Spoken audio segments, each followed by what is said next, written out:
Olá, tudo bem? Somos convidados a discutir, a conversar um pouco sobre o túmulo vazio. O túmulo vazio é um grande instrumento que a igreja usa para definir a fé dos cristãos. Sem o túmulo vazio, vã é a fé dos cristãos. Então há necessidade desse túmulo vazio, da ressurreição de Cristo, para que a igreja cristã continue de pé. E é importante a gente entender que em todas as narrativas bíblicas existe um narrador e existe os personagens, né? É como se fosse um fantoche. O narrador ele narra a situação, a história que ele quer contar e faz dos personagens fantoches. Então, quem são os personagens? Quem é o narrador?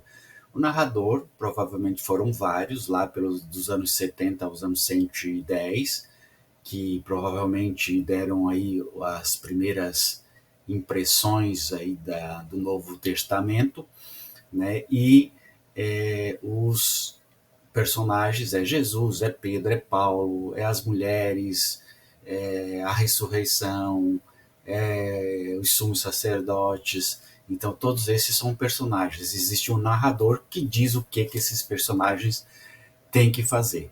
Então, nada do que está escrito na Bíblia a gente pode entender como história, mas sim como teologia. Existe uma grande diferença entre história e teologia. Muito bem, as narrativas do túmulo vazio, elas nascem a partir dos anos 70. Né? As cartas paulinas não falam sobre o assunto e elas são os mais antigos manuscritos do Novo Testamento. Né? 1 Coríntios é, digamos assim, o escrito mais antigo do Novo Testamento. E não fala nada sobre o sepulcro vazio, sobre o túmulo vazio. Isso quer dizer que nas cartas de Paulo, Paulo diz: Jesus morreu e ressuscitou. E para os cristãos da época, dizer que Jesus morreu e ressuscitou bastava para que eles acreditassem. Então não havia necessidade de escrever tantas narrativas de como que ele morreu, que ele foi transferido para um túmulo, depois de 3 dias ele saiu, tinha a guarda olhando, pessoas testemunharam, nada disso havia necessidade no início do cristianismo, né? Agora, depois houve a necessidade. As narrativas, né, da ressurreição já bastava. Porém, com as indagações e as dúvidas dos judeus, começou-se a escrever sobre o tema do túmulo vazio. 40 anos, mais ou menos, depois da morte de Jesus, dos escritos de Paulo, começa-se a escrever sobre o sepulcro vazio. Houve uma demanda. Qual era a demanda que houve? Dúvidas de que Jesus era o Messias mesmo, de que ele tinha ressuscitado mesmo. Os judeus tinham essas dúvidas e essas dúvidas estavam no ar. Então, os cristãos precisavam responder com clareza se Jesus ressuscitou ou se não ressuscitou. Não existia provas materiais, então haveria necessidade de subscrever os textos ou de acrescentar nos textos algo que falasse sobre essa narrativa do túmulo vazio para responder esses questionamentos. Era comum o corpo ficar na cruz e apodrecer na cruz. Jesus morreu como qualquer bandido, como qualquer lestai, que significa bandido, e a morte de cruz era uma morte vexatória, uma morte triste, não é? Era um momento em que mais desgraçado da vida de um ser humano daquela época, era uma morte mais terrível que existia na época, e o indivíduo que morria na cruz, ele ficava na cruz, apodrecia na cruz. Os urubus, os cachorros, os animais comiam restos mortais desses indivíduos na cruz. Provavelmente foi isso que aconteceu com Jesus. Claro, você vai dizer assim, mas é a história de que Jesus foi tirado da cruz, de que foi levado para o sepulcro. Isso tudo é posterior, história posterior, para responder os questionamentos dos judeus sobre a ressurreição de Jesus. Os judeus não acreditavam, os judeus não tinha como ir lá e provar essa questão, então se escrevia, né, se acrescentava nos textos bíblicos essas passagens para que desse uma conotação de verdade, né, histórica, mas na verdade não tem nada de história, tem sim de teologia, né? Os textos sobre o túmulo vazio, sobre a aparição de Jesus, são os textos teológicos e não históricos, né? As narrativas da ressurreição são todas elas teológicas, nada de histórico, né? Então é muito importante a gente entender isso.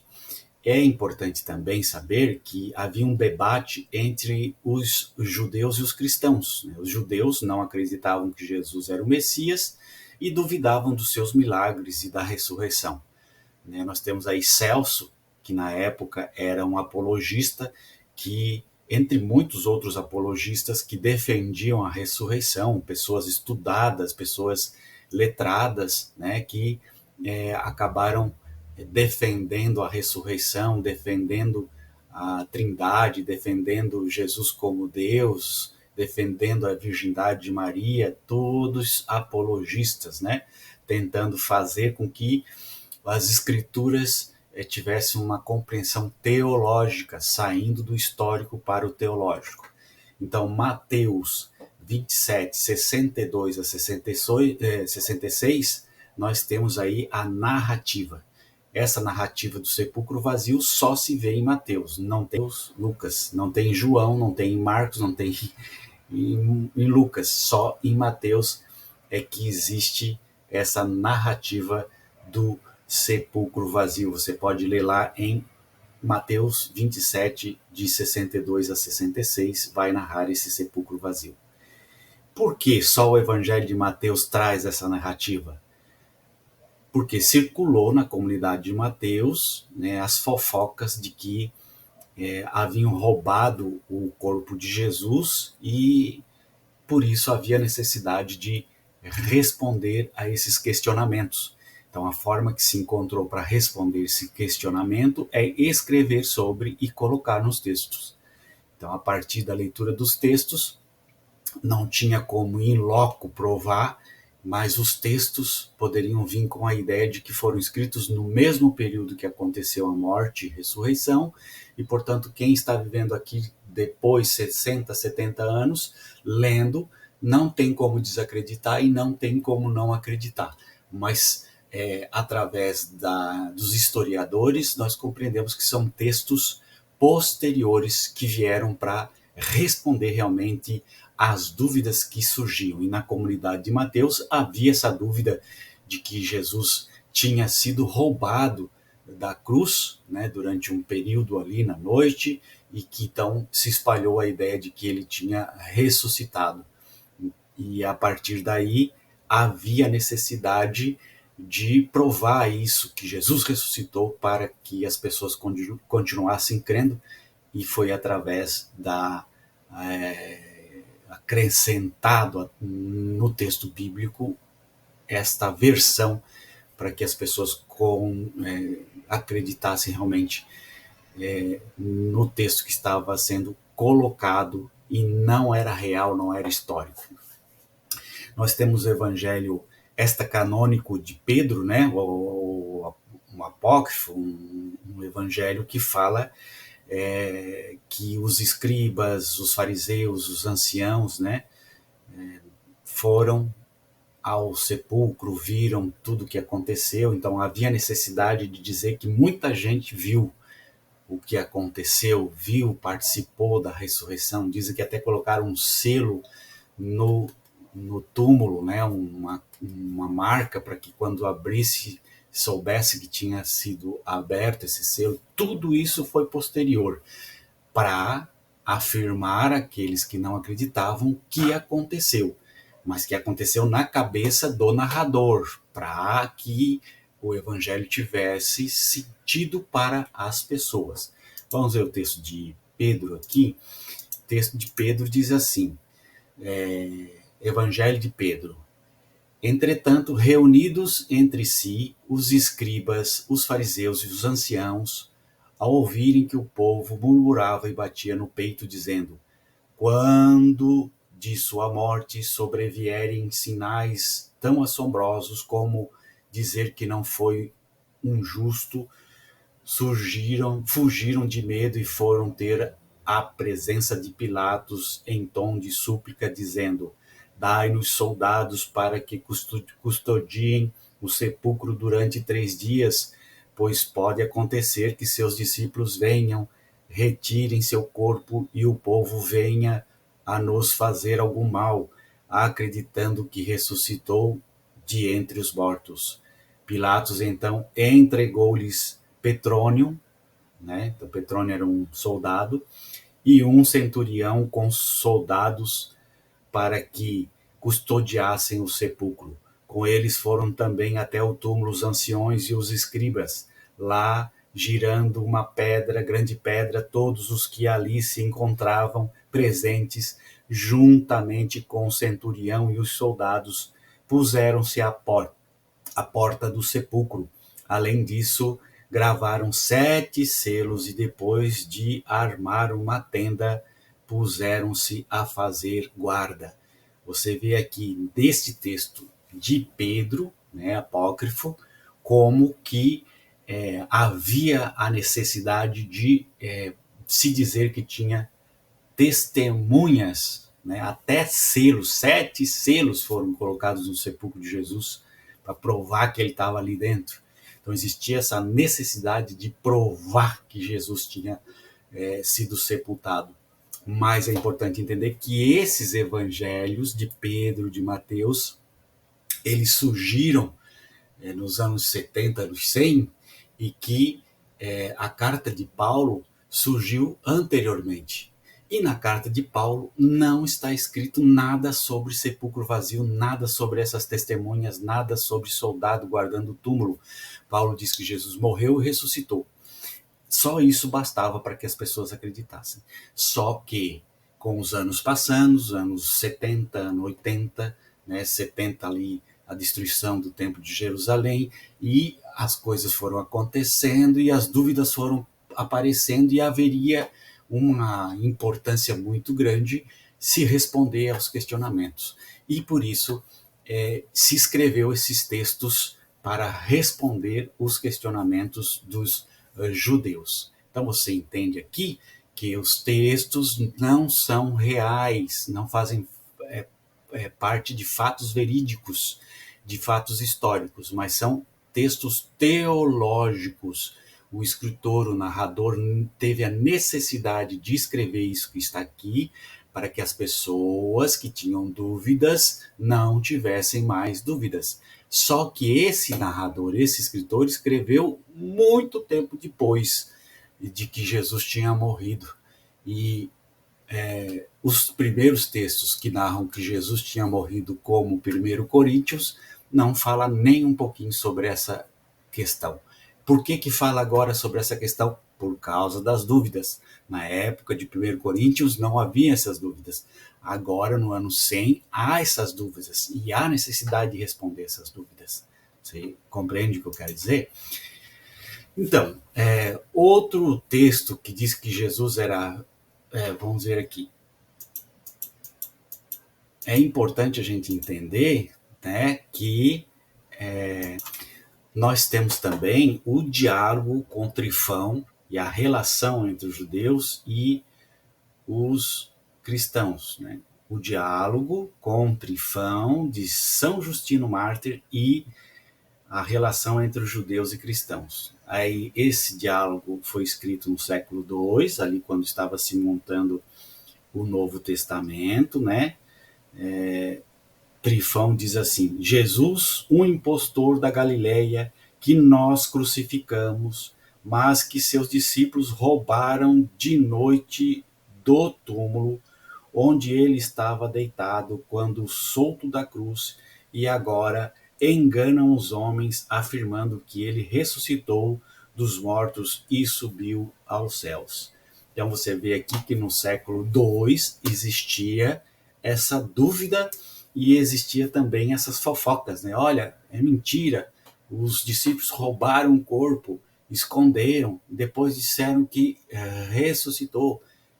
século II, né, bem mais próximo da morte e ressurreição de Jesus, havia toda essa discussão. Você pode ler aí, o texto está na internet. É importante entender que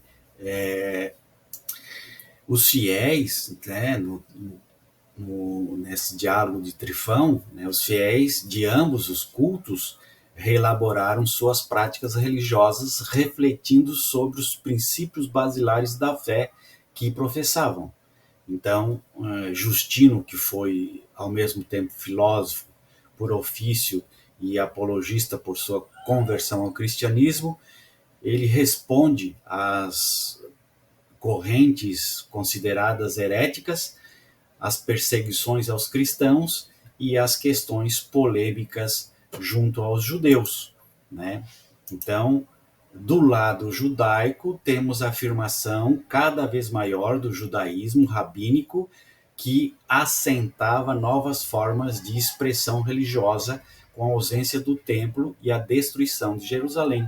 Do outro lado, os cristãos, né, os gentios cultos, que se converteram, baseavam-se no pensamento filosófico grego para legitimar a fé cristã, expressando questões religiosas por meio de categorias filosóficas, né? Então, nós estamos vendo aí uma grande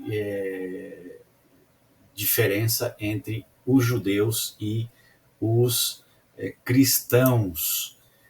Do lado judaico, importava-se discutir como a atuação do Império na Palestina interferiu na relação entre os judeus e os cristãos. Do lado cristão, a discussão passa necessariamente pela repressão do Estado por meio de perseguições e como ficou a relação entre cristãos e judeus nessa conjuntura. Os judeus cristãos eram vistos como separatistas porque não compartilhavam do mesmo sentimento nacional da luta contra Roma. Então, aqui nós estamos percebendo os judeus lutando contra Roma e os cristãos ali em cima do muro e tal. Então, eles eram como separatistas, como traidores. Nós temos também um texto, né, apócrifo, que fala que Jesus era filho de um soldado romano, né, chamado Pantera. Também existe essa fofoca lá nos primórdios do cristianismo, né? As informações mais antigas são escritas por Paulo, que diz que Jesus ressuscitou. E pronto, foi isso que Paulo diz. O resto foi criado a partir dos anos 70, por conta dos debates, das críticas, das oposições dos cristãos com os judeus. É isso, né? Os evangelhos fazem sair da oralidade do texto, né, e vão para sendo acrescentados à torto e à direito, né? Então, a partir do momento que era oral, se tinha uma forma de falar, cada um falava o que queria e tudo bem. Depois que foram escritos os textos, foram escritos, mas não foram dados como definitivos. Havia aqueles que acrescentavam nos textos aquilo que queria a torto e a direito. Então, o túmulo vazio é um processo tardio, 40 anos depois do texto de Paulo, da morte de Jesus, é que se escreve sobre isso. Já falamos sobre isso, por causa de uma necessidade, das dúvidas que os judeus tinham com relação a Jesus ser o Messias, a ele ter realmente ressuscitado e tudo mais. Então, para responder essas dúvidas, se escreveu esses adendos, né? Esses acréscimos nos textos bíblicos. Na narrativa de Paulo, não tem testemunhas, somente morreu e ressuscitou. Acreditem se quiser, é isso que Paulo quer dizer. Mas os evangelhos mostram versões diferentes e com testemunhas. Porém, os autores desses textos escrevem depois de Paulo. não eram testemunhas oculares, não tinham como saber o que aconteceu de fato, era só diz-que, né? Então é importante a gente saber que em Mateus 28, 16 a 20, Lucas 24, 33 a 53, João 20, 19 a 31, que narra aí a morte e ressurreição de Jesus, na hipótese de que realmente Jesus tenha existido, ele morreu como qualquer homem, né? Por que inventar a história da ressurreição? Se não ressuscitou, vã é a nossa fé, diz Paulo. Então, Paulo diz assim: não adianta acreditar em Jesus se ele não ressuscitou de carne e osso. Então, havia essa necessidade de provar que Jesus ressuscitou, senão o cristianismo deixaria de existir. Então, era necessário essas histórias, né? A teologia, toda a teologia que se tem, que se escreve, os livros de teologia, a patrística, tudo isso são falácias, né? São racionalização, são tentativas de explicação e que não falam a verdade, mas se inventam coisas para dizer que é verdade. Então, é muito interessante a gente entender isso, né?